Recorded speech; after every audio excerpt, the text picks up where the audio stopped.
ಸಂವಿಧಾನಕ್ಕೆ ನೀನೆ ಶಿಲ್ಪಿಯು ದಾರಿದೀಪವು ನೀನೆ ಕಲಿಸಿಕೊಟ್ಟೆ ಸಮಾನತೆಯನು ಏಕತೆಯನು ರಾಷ್ಟ್ರ ಸಂವಿಧಾನಕ್ಕೆ ನೀನೆ ಶಿಲ್ಪಿಯು ನೀನೆ ಕಲಿಸಿಕೊಟ್ಟೆ ಸಮಾನತೆಯನು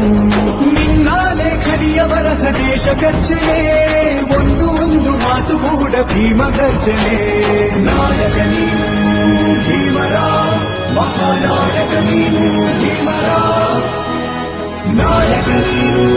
ಭೀಮರ ಮಹಾನಾಯಕ